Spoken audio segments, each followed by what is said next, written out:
Un jubilé pour tous, mais la fraternité Saint-Pie X est annulée. Un cardinal l'accuse de sacrements illicites. La réponse est arrivée, et elle est explosive. Regardez jusqu'au bout.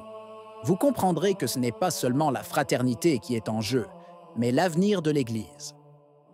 Ils ont proclamé un jubilé pour tous, sans mur ni étiquette. Mais lorsque des milliers de fidèles liés à la tradition se sont mis en route, le message inclusif a changé de visage. Leur pèlerinage, déjà annoncé et inscrit au calendrier officiel, a été retiré du site du Vatican à la mi-août, sans une seule ligne d'explication.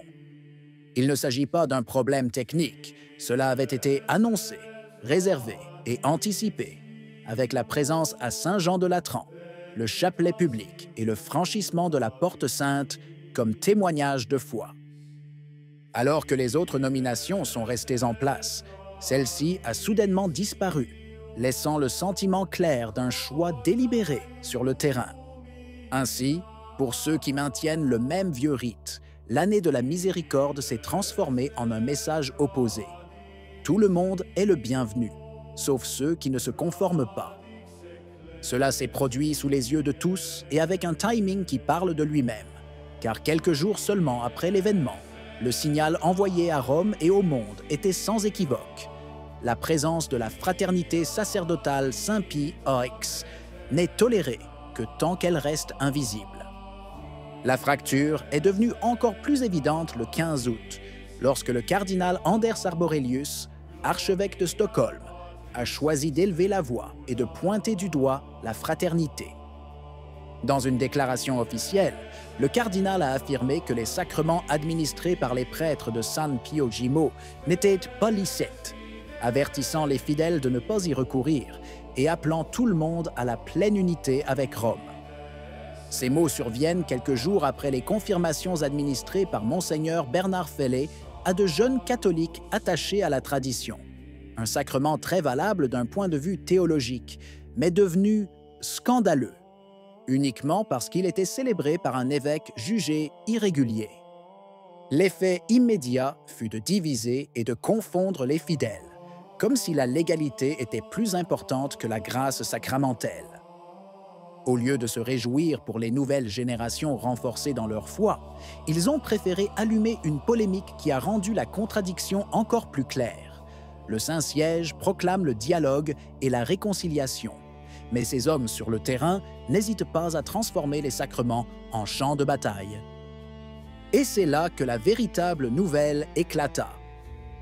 Le 22 août, une semaine seulement après l'attaque du cardinal Arborelius, la fraternité sacerdotale Saint-Pie X publia une lettre ouverte infirmant la version officielle. Le document était signé par le père Karl Stelin, supérieur pour la Pologne et la Scandinavie, et le père Håkan Lindström, responsable de l'apostolat dans la même région. D'un ton ferme mais bien documenté, les deux prêtres rappelaient des faits incontestables. En septembre 2015, le pape François a accordé à tous les prêtres de la fraternité la faculté d'entendre des confessions valides et licites, faculté prolongée indéfiniment en novembre 2016.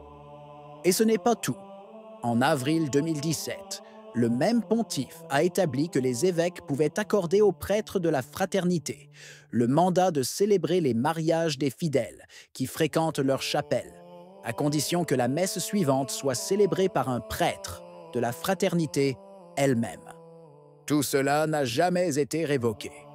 Les propos du cardinal contredisent donc non seulement la réalité, mais finissent par contredire indirectement le pape.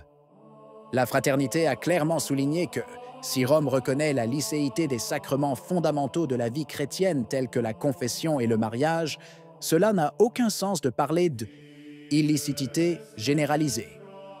Dans la même lettre, les deux prêtres ont voulu aller au-delà de la question purement juridique, en démontrant combien les accusations de schisme portées contre la fraternité sont dénuées de fondement.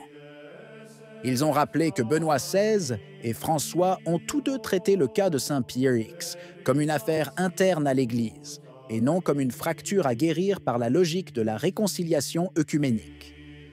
Ils ont reçu le soutien d'évêques estimés, dont l'archevêque Athanasius Schneider, qui a qualifié de schismatique, réductrice et légaliste l'attitude de ceux qui considèrent la société. Selon lui, c'est une erreur de placer la lettre du droit canon au-dessus de la plénitude de la foi catholique et de la liturgie traditionnelle. Un thème qui fait mouche, car il montre la disproportion entre la sévérité réservée aux fidèles liée à la tradition et la tolérance envers les communautés véritablement séparées, souvent dépourvues même de succession apostolique. Pour renforcer leur message, les deux prêtres ont rappelé que la fraternité manifeste chaque jour sa communion avec le pape en priant publiquement pour lui pendant la messe, un geste qui à lui seul dément le récit de ceux qui la dépeindraient comme un corps étranger. Le point le plus épineux abordé par la lettre concerne cependant la décision du cardinal Arborelius d'interdire que les confirmations administrées par la fraternité soient enregistrées dans les registres sacramentels diocésains.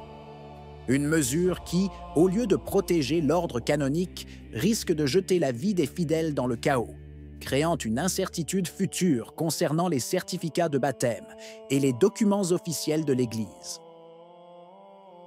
Nous ne pouvons pas imaginer, écrivent les deux prêtres, que l'intention du cardinal soit d'interdire la reconnaissance des sacrements valides dans les registres, car cela entraînerait inévitablement confusion et confusion.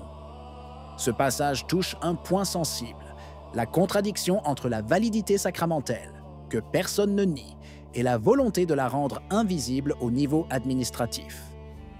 Comme si le but n'était pas de protéger la foi, mais de reléguer les croyants traditionnels dans un limbe bureaucratique, les condamnant à vivre les sacrements comme des immigrants clandestins au sein de leur propre Église. Et c'est précisément dans cette contradiction que réside le cœur du problème.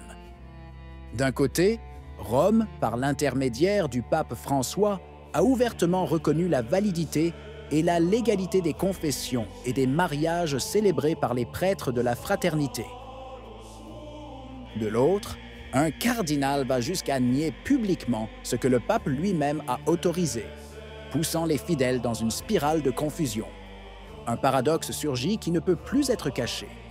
La fraternité ne se divise pas, mais la hiérarchie officielle apparaît divisée en interne, oscillant entre concession et censure, entre sourire diplomatique et coup d'État bureaucratique. La réalité est que les fidèles ne se tournent pas vers les stratégies des palais, mais vers les sacrements qu'ils reçoivent, vers les confesseurs qui les absolvent, vers les évêques qui les confirment dans la foi. Et tandis que l'Église institutionnelle semble craindre la tradition plus que la laïcité et l'hérésie, la fraternité continue de garder et de transmettre la foi catholique sans compromis.